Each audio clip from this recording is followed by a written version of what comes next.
I'm Mariah Sutton for the Ontario Young Rider team, and my horse is Renmore. He is a 17-year-old Oldenburg gelding imported from Germany.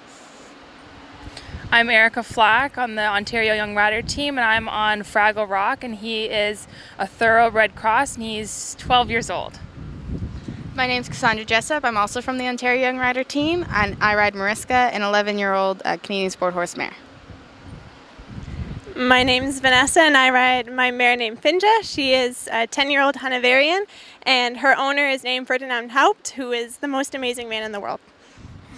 I'm Alexandra Meiji, and I'm on the Ontario Junior team, and I ride Iliado II, a 9-year-old PRE Andalusian gelding born in Florida. Hi, I'm Sophie Potter. I ride a 22-year-old Welsh Cob cross named Frisbee. Hi, I'm Liza Wilson. I'm on the Ontario Junior team. My horse is Florina. She is a 16-year-old mare imported from Germany. Yeah, Jamie Holland's horse, yeah. Gold medal young rider horse, yeah. This year compared to last year is a little easier for me because I'm not so stressed. We got here a little earlier, and also I'm more familiar with my teammates. Last year it was three new people for me to ride with, and these guys I can be a little bit more relaxed with, and I can be a little bit more silly.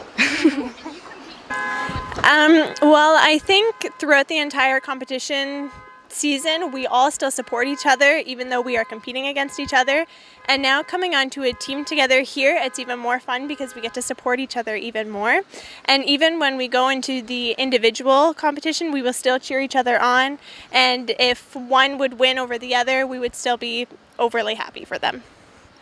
Yeah, I think that just one of the most important things is like really being supportive of each other, even when the other people's scores don't matter and don't count towards your overall finish. But like, it's just a really wonderful experience to be on a team together, especially since like we compete together in the qualifying score shows, and we're all like such good friends and everything. And I think it's just like really lucky for us to be able to be on a team together. I think it's even more important to be on a team because it's more fun. I mean, I almost feel like the pressure's not as much on a team because you're just out there having fun. I feel like this whole experience is just to have fun, and it's a great opportunity to be here. So. Yeah, like personally, I try to visualize my test and like go over everything I should be thinking through each movement and how I want to ride the test. I like to go through my freestyle music as well, just to make sure I know where I need to be for that, and that's important. Yeah, so just a lot of like visualization and. I feel like riding in this stadium is such a great honor that you really just have to focus on keeping yourself calm and keeping your nerves calm because this is where it all counts, really. Yeah, for me, visualization, just like Liza, is really important. Like before I get on my horse to warm up, about maybe half an hour before, I like to just sit down by myself in the tack stall and just close my eyes and visualize what the winning ride would look like, and that helps me try to emulate that in the ring. And I think like being in a stadium like this, you know, it can be really overwhelming when you go in and you look up and there's all these bleachers and the screen and just such a big atmosphere that you just really need to focus on yourself and do the best you can in the circumstances, because that's all anyone can ever do. And when you focus on riding well, you always do well. So. Definitely all our coaches are really supportive of everything that we do, and they help us along the way with everything by giving us pep talks, by giving us tips while we're riding or even when we're preparing to ride. They always are there to motivate us, and whenever we need help, they're always there for us.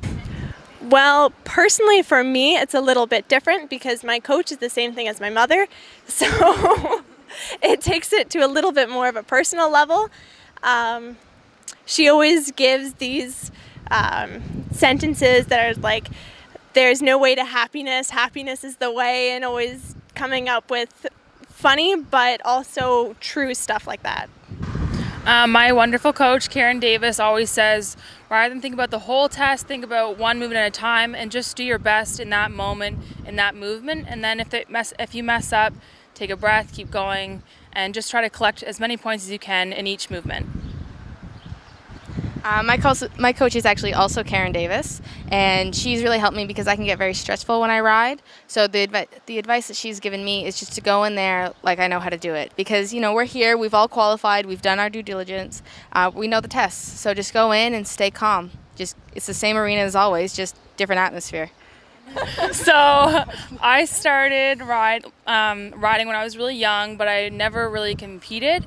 I only started competing 2 years ago at first level, and then the next year I was doing first and second, and then I was kind of just introduced to Fraggle Rocks, and started riding him last summer, and had no idea what young riders meant. I only knew that I was young and I was a rider, so, you know, I could do it, I thought.